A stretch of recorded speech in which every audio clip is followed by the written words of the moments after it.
pues yo soy Xosé Kun Strava y soy ahora el director de EAPN Galicia, que son las siglas de Red Europea contra la Pobreza y la Exclusión Social, una federación de organizaciones que trabajan contra la pobreza y la exclusión social en toda Galicia. Bueno, pues al final nosotros siempre hablamos de 4 Cs, un poco, pues una es, tiene que haber un compromiso real en presupuestos y en planificación de las administraciones, en este caso del ayuntamiento, es decir, por lo tanto, compromiso es destinar fondos realmente suficientes para este fin, y Galicia en este sentido pues coincide que es la ciudad gallega con más gasto real social por habitante, es decir, que bueno, eso ya lo tendríamos ganado, pero también en planificación a largo plazo.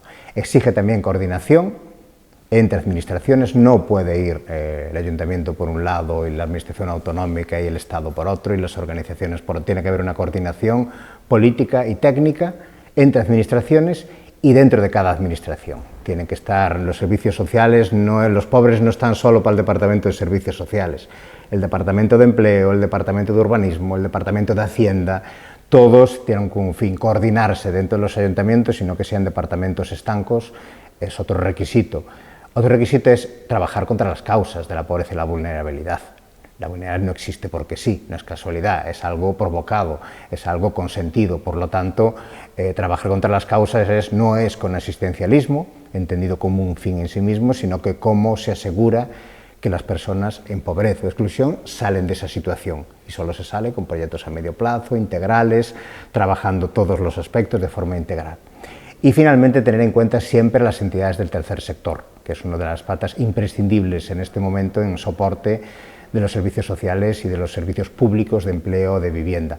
Con estas 4 Cs, en principio, es como poco a poco coordinadas, bueno, van haciendo, y A Coruña un ejemplo, no en todo, evidentemente, en muchos apartados va teniendo aspectos positivos en este sentido. Básicamente, en este momento, la pobreza, aún entendiendo que en el último año, es algo que estamos estudiando, en Galicia se han reducido y en Coruña se han reducido las tasas de pobreza y exclusión, pero el perfil tipo de personas sigue siendo joven, por tanto hasta 18 a 25 años, sigue siendo mujer, el factor de empobrecimiento de mujeres, especialmente en caso de familias monoparentales, es decir, aquellas en las que un adulto, normalmente en 8 cada 10 casos una mujer cuida sola de sus hijos, sigue estando en tasas casi del 50%, la mitad están en la pobreza, por lo tanto, joven, mujer, y luego con componentes añadidos, por ejemplo, si es una persona con discapacidad, si es una persona migrante, a la que no dejan trabajar, queriendo trabajar, no la dejan trabajar, bueno, factores específicos de vulnerabilidad, discapacidad, aspectos de tener alguna enfermedad prevalente o estar en un proceso de reinserción, bueno, factores añadidos que provocan que se agrave esa situación, pero esa clave de jóvenes y a continuación niños y niñas y también mujer es una de las principales, lo que define no solo en Coruña, sino en el resto de España. Y agravado en todos los sitios, agravado especialmente de una forma brutal por las dificultades en el acceso a la vivienda. La emergencia de acceso a la vivienda afecta casi todo el mundo, clase media también, pero en colectivos vulnerables está siendo un problema extraordinariamente grave por inacción, básicamente política, de los últimos años. A ver, la lucha contra la pobreza hay que pelearla todos los días, todos, porque no está de moda, ni es agradable, ni le gusta a los partidos políticos, sobre todo porque es un fenómeno estructural. Si no hay voluntad decidida, la pobreza sí subsiste. En España nunca ha bajado la tasa de pobreza del 20%, ni en los mejores años de crecimiento económico. Por lo tanto, conseguir que el ODS 1 pues sea la reducción de la pobreza, en Galicia es el 14%, que eso figure, por ejemplo, en los documentos de la Xunta de Galicia de la estrategia como uno de los documentos que tienen que reducirse esa cifra, y pelear a partir de ahí para que todas las medidas económicas, no solo de política social, de empleo, de hacienda, de vivienda, trabajen para ese fin, es costoso. Insisto, porque no es lo más agradable y porque hay muchísimo prejuicios, esta palabra aporofobia define muy bien, es decir, muchos prejuicios alrededor de la pobreza y mentiras, es decir, pues asociado quien es pobre es porque quiere, los pobres no quieren trabajar, solo hay que buscar en Google los pobres son, y dejar que Google cube para ver cuál es la mayor tendencia, para ver, bueno, contra lo que tenemos que luchar para acabar con esa pobreza que figura en la agenda política. Por eso tiene mucho mérito todo el esfuerzo de muchas organizaciones a nivel mundial y a nivel estatal y a nivel galego para que el objetivo número 1 de los ODS sea ese y por lo tanto podamos a partir de ahí exigir a Xunta, a concellos, a administraciones públicas en general que trabajen para ese fin. Donde más están fallando, yo diría, dos temas. Uno, en entender que la pobreza es el principal problema económico que tenemos en este país y por tanto si es el principal problema económico no es un problema de servicios sociales, no es un problema puntual, sino que exige esfuerzos. El mero crecimiento económico está más que demostrado, no genera reducción de pobreza si no hay una actuación pública y de administraciones públicas. Eso es lo que más nos está costando transmitir y entender que si se reduce la pobreza es porque el Estado actúa. Es decir, en España, si no existiera el Estado y el estado de bienestar, no estaríamos hablando de 12 millones de personas en pobreza, estaríamos hablando de 23 millones de personas en pobreza. Porque existen las pensiones, las rentas mínimas, las prestaciones de desempleo, las ayudas con todos sus defectos, hay un efecto reductor de la pobreza realmente impresionante. Es decir, eso entender que la pobreza, aunque sea una perogrullada, se combate dando dinero a quien es pobre, por eso no estamos en las tasas de pobreza mayores de 65 años, estamos en tasas del 10-11% y no del 60-65%, que sería lo que existiría de no haber pensiones, como ocurre en una gran mayoría de países del mundo. Por lo tanto, entender esa dificultad y esa idea de trabajar conjuntamente ante este principal problema es lo principal. Y luego entender algo. Tenemos un entorno añadido y una dificultad añadida extraordinariamente grave que es el avance del discurso del odio y de la porofobia. Es decir, el que hasta ahora las entidades, las personas podíamos pelear pues contra prejuicios, podíamos atacar a políticos, pero ahora nos encontramos que el odio, que odiar, que culpabilizar a la persona que está en pobreza, y no distinguimos ahí si es migrante con discapacidad, si es joven, si es mayor, el odio lo invade todo.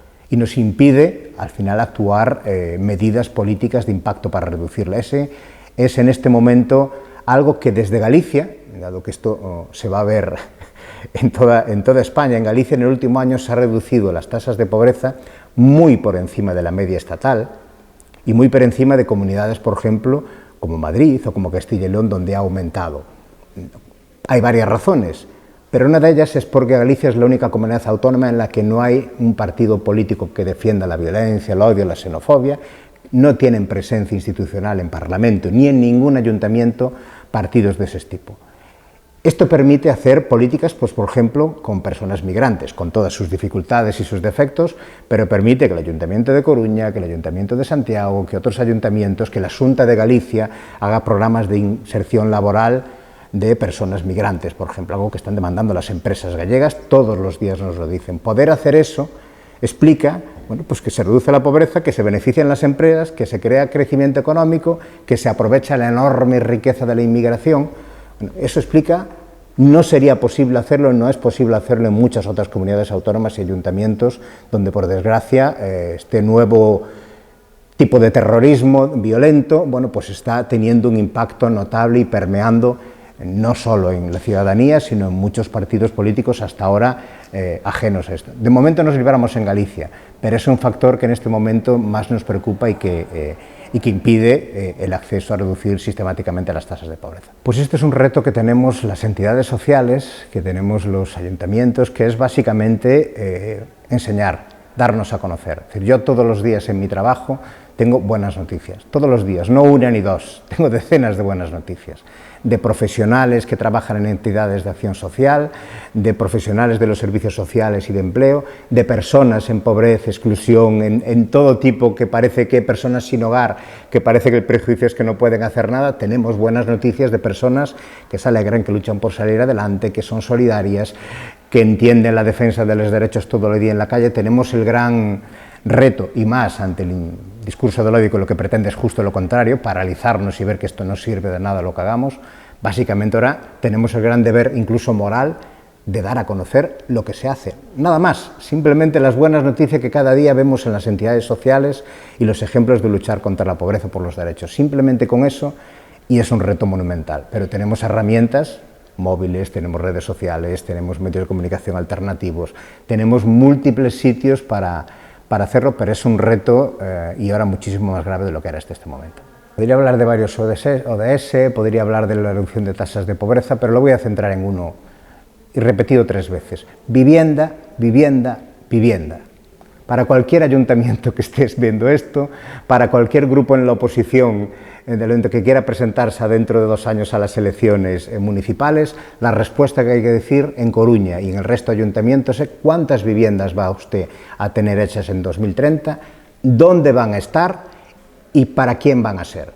Y tenerlo decir de forma ambiciosa. Destinar todos los recursos sociales, de políticas, obras públicas, todo destinado a vivienda. ¿Cuántos centenares de viviendas, miles de viviendas se van a hacer en Coruña en el 2030? Esa es la gran pregunta. ¿Dónde van a estar? ¿Cuándo? ¿Y cómo van a ser? Respondiendo esto con esto, yo creo que ya en este momento la prioridad sería esta.